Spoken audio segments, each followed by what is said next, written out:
You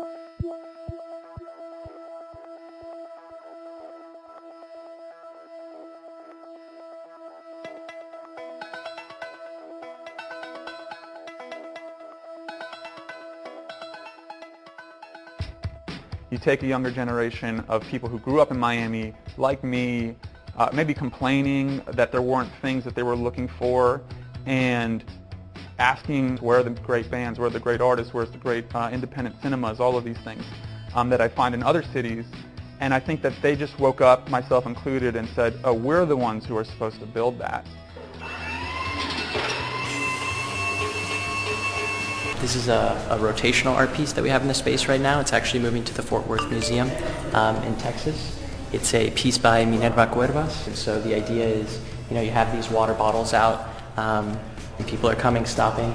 They're drawn in by, what looks like the Evian logo, and then realize it's sort of rebranded to sort of promote this, this condition of equality. My name is Danny LaFuente. I'm the COO, CFO, and co-founder of the Lab Miami, which is Miami's first collaborative work-learn campus. It's a shared office space for entrepreneurs, freelancers, individuals working on passion projects, just any sort of people who naturally consider themselves innovators or change makers in one way or another.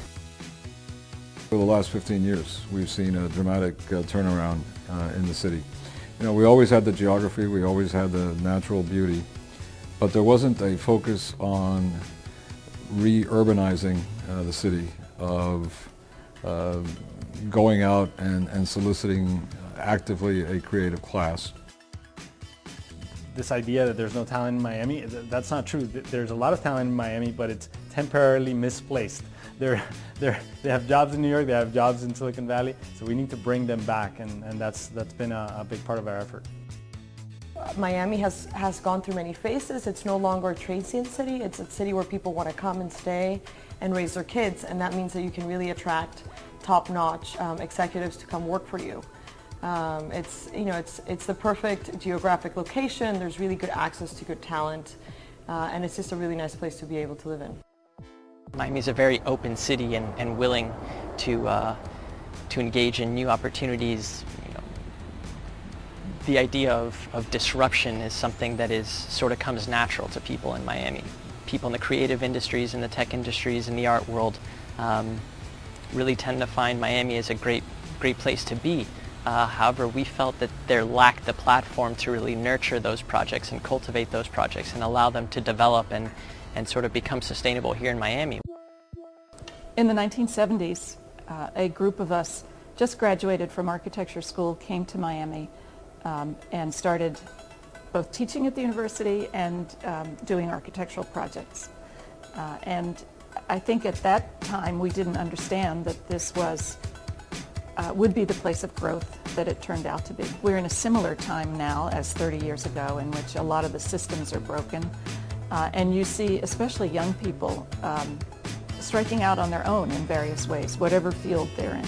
In that sense, the fact that we have a city that has these public spaces, that has a new density of people living in close proximity to each other and to their businesses is, I think, very encouraging, very supportive of this new beginning. Our urban core is closing in on 90,000 people. And by the way, of that 90,000 that moved into downtown, about 2/3 or more are actually in the 25 to 40 range. So there's a very young, dynamic, energized,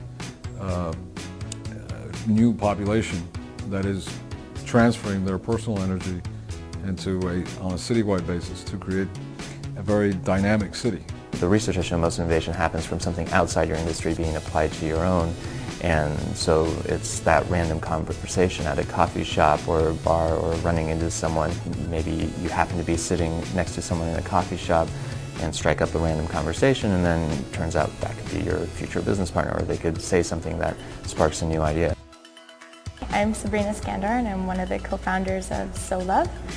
We're a platform for crowdsourced fashion, and we're really looking to bring art and creative design to the world of fashion. We chose to work from the Lab Miami for a few reasons. One was it's really nice to have a community of entrepreneurs and developers, designers, other small businesses to work around and collaborate with. It's been a really big help to us because we're so small and we're just starting out. We're starting to see truly a community around tech being built, and that's really exciting. We're starting to see co-working spaces, a lot of them being built in Miami, and really cool companies coming out of Miami. So I think that the fact that it's a more of a grassroots process will make it much more sustainable over the long term. In my case, it's a culture blog, and it's in a media context. For lots of people, it's music. For lots of people, it's art. It's also entrepreneurship. It's also small business, coffee shops, independent cinemas, those kinds of things. And it is great. It's a much better city because of it. You know, you could argue that there's always been entrepreneurship in Miami, and that is definitely the case. But what's changing here is, for the first time, I feel the city is ready to really support high impact, high growth entrepreneurial businesses. I dream over the course of the next few years of really being able to make Miami that hub, that meeting place where we can match up the serious investors that are coming from the East Coast and the West Coast in the States with the entrepreneurs that are being accelerated through these incubators that are doing incredible work. And I think Miami has the frame to be able to be what connects those two dots, and it's going to be a really interesting opportunity.